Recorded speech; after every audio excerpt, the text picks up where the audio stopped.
যুবলীগের সভাপতি ফজলে শামস পরশ, সেক্রেটারি মঈনুল ইসলাম খান নিখিল, ছাত্রলীগের সভাপতি সাদ্দাম, ছাত্রলীগের সেক্রেটারি ইনান সহ 7 জনের বিরুদ্ধে জুলাই আগস্টে সংগঠিত মানবতা বিরোধী অপরাধের ব্যাপারে অভিযোগ আমলে গ্রহণ করেছেন এবং এটাকে একটা নিয়মিত মামলা হিসেবে রেকর্ড করে আসামিদের বিরুদ্ধে গ্রেপ্তারি পরোয়ানা জারি করেছেন।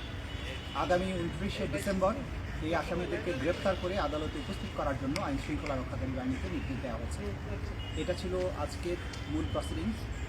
আপনারা সবাই জানেন যে ওবায়দুল কাদের সরকারের একজন প্রভাবশালী মন্ত্রী ছিলেন এবং আওয়ামী লীগের সাধারণ সম্পাদক হিসাবে জুলাই আগস্টে বাংলাদেশে যে গণহত্যাগুলো হয়েছে সেই গণহত্যার পরিকল্পনা, নির্দেশ এবং বাস্তবায়নের ক্ষেত্রে গুরুত্বপূর্ণ ভূমিকা পালন করেছেন এবং একই সাথে তার দলের অন্যান্য নেতারা, বিশেষ করে বাহাউদ্দিন নাসির, আলী আরাফাত, তারা এই পুরো প্রক্রিয়াতে সরাসরি সম্পৃক্ত থেকে এই হত্যাকাণ্ডকে ফ্যাসিলিটেট করা, হত্যাকাণ্ড সংগঠনের পরিকল্পনা করার ব্যাপারে তাদের বিরুদ্ধে অভিযোগ আনা হয়েছে। আপনারা এটাও জানেন যে জুলাই আগস্টে যে হত্যাকাণ্ড বাংলাদেশে সংঘটিত হয়েছে সেখানে পুলিশের পাশাপাশি বা অন্যান্য বাহিনীগুলোর পাশাপাশি অক্সিলিয়ারি ফোর্স হিসাবে আওয়ামী লীগ, যুবলীগ এবং ছাত্রলীগ এই 3টি বাহিনী সরাসরি আক্রমণে অংশগ্রহণ করেছে এবং নির্মম নিষ্ঠুরভাবে ছাত্র জনতার আন্দোলন দমনে তারা হত্যাকাণ্ড চালিয়েছে, অত্যাচার করেছে, মানুষকে অঙ্গহানি করেছে, মানুষকে বন্দী করেছে এবং অন্যান্য ধরনের অপরাধ করেছে।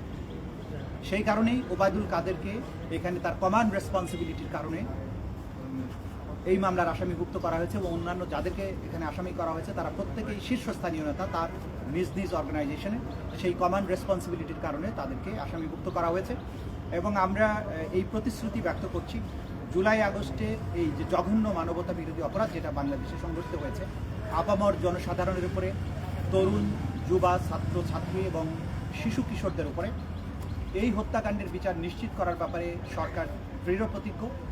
সেই বিচার নিশ্চিত করার যে ধাপ, সেই তদন্তের ধাপগুলো অতিক্রম করে আজকে যেহেতু ফর্মাল তদন্ত রিপোর্ট এসছে এবং এরপরে আনুষ্ঠানিকভাবে অভিযোগ তাদের বিরুদ্ধে দাখিল করা হয়েছে, আমরা দৃঢ় প্রতিজ্ঞ তাদের ব্যাপারে এই বিচার প্রক্রিয়া যথাযথ প্রক্রিয়ার মধ্য দিয়ে সামনে অগ্রসর হবে এবং আমরা নিশ্চয়ই শেষ দিন পর্যন্ত সকল আসামির বিচার এবং তাদের যে প্রাপ্য সেটা নিশ্চিত করতে আমরা কাজ করব। Thank you. আসামিদের অবস্থান কি? আসামিরা প্রত্যেকেই পলাতক আছেন, এই জন্য আইন শৃঙ্খলা রক্ষাকারী বাহিনীকে নির্দেশ দেওয়া হয়েছে তাদেরকে গ্রেপ্তার করে আদালতে উপস্থিত করার জন্য। যদি তাদেরকে গ্রেপ্তার করা না যায় আইন অনুযায়ী অগ্রসর হবে, তাদের জন্য অনুপস্থিতি ডিক্লেয়ার করে পত্রিকায় বিজ্ঞপ্তি দেওয়া হবে তাদেরকে হাজির হওয়ার জন্য।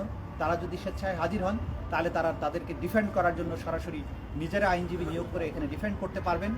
তারা যদি আইনগত এই প্রক্রিয়া, আদালতের এই প্রক্রিয়াকে শ্রদ্ধা না করেন, তারা যদি তাদের নির্দোষিতা প্রমাণ করার জন্য নিজেরা আদালতে উপস্থিত না হন, সেটার দায় দায়িত্ব তাদের নিজেদের। ন্যায় বিচার তাদের এই পলায়নের জন্য বসে থাকবে না। তখন বাংলাদেশের প্রচলিত আইন অনুযায়ী এই আসামিদেরকে পলাতক ঘোষণা করে তাদের পক্ষে রাষ্ট্রের পক্ষ থেকে আইনজীবী নিয়োগ করা হবে যদি তারা হাজির না হন এবং এরপরে আইনসম্মত প্রক্রিয়ায় এই বিচারটি সামনে অগ্রসর হবে। শেখ হাসিনার যে অপরাধের মাত্রা সেটা বিবেচনা করলে যদি ওবায়দুল কাদের এবং ছাত্রলীগের প্রেসিডেন্ট এই দুজনের যে তদন্ত যেটা যদি বলেন, মানে ওনার সাথে তুলনা করলে এদের আমরা তুলনা কিছুই করবো না। যতটুকু কার অফেন্সের গ্র্যাভিটি কতটুকু সেটা আদালতে যখন সাক্ষ্য প্রমাণ আসবে তখন আপনারা বুঝতে পারবেন। খোলা চোখে তো আপনারা বুঝতে পারছেন যে আওয়ামী লীগের সাধারণ সম্পাদক, সভানেত্রী বা সভাপতির পরে সাধারণ সম্পাদক, সুতরাং মূল প্রক্রিয়ার কমান্ড রেসপন্সিবিলিটি তার আছে। আওয়ামী লীগের অন্যান্য নেতৃবৃন্দ যারা আছেন তারা শেখ হাসিনার অত্যন্ত ঘনিষ্ঠজন ছিলেন, তারা সেই প্রক্রিয়াতে সাহায্য করেছেন, ফ্যাসিলিটেট করেছেন এবং তাদের ব্যক্তিগত দায় আছে। আওয়ামী লীগের নেতারা সবাই যে একইভাবে কাজ করেছেন তা নয়, যে সমস্ত নেতারা মূল ভূমিকা পালন করেছেন তাদের ব্যাপারে এই চার্জগুলো আনা হয়েছে এবং যুবলীগ এবং ছাত্রলীগের প্রেসিডেন্ট সেক্রেটারিকে আনা হয়েছে, কারণ এই দুটো বাহিনী ছাত্র জনতার উপরে আক্রমণে নিষ্ঠুরতা চালানোর ব্যাপারে তাদের ভূমিকা সর্বজন বিদিত এবং এটা আদালতে আমাদের তদন্ত সংস্থার তদন্তে অত্যন্ত অকাট্যভাবে প্রমাণিত হয়েছে, যে কারণেই আমরা তাদের বিরুদ্ধে চার্জটা এনেছি এবং বিচারিক প্রক্রিয়ার মধ্য দিয়ে আপনারা বুঝতে পারবেন যে এদের কার কোথায় কী ভূমিকা ছিল। থ্যাংক ইউ, ধন্যবাদ।